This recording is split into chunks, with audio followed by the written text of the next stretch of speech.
साहब जी बिल जो 2026 आया था, ये सिर्फ एक ग्रंथ साहब के लिए आया, सिर्फ बाकी जो ग्रंथ है वो भी कर रहे थे कि उसके लिए भी सर आपको सोचता हूँ, देखो उनको हमने कहा है हाँ जी, कि आपने अच्छा काम किया हाँ जी, कि ये सम्मान के लिए आपने कठोरतम सजा की है, लेकिन बाकी समाज के भी जो आदर्श हैं, धर्म का सम्मान है, उनको भी इसमें जोड़ने का प्रयास करो। तो एक तरह से संपूर्ण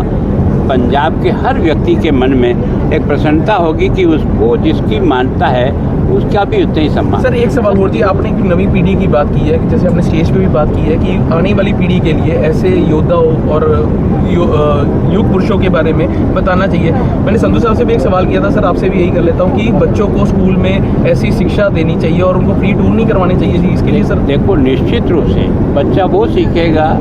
जो पढ़ेगा और देखेगा। हमने ये जो देश की आज़ादी के बाद धर्मनिरपेक्षता का जिस प्रकार का जो है, उसके कारण से हमने उन महापुरुषों को पढ़ाना भी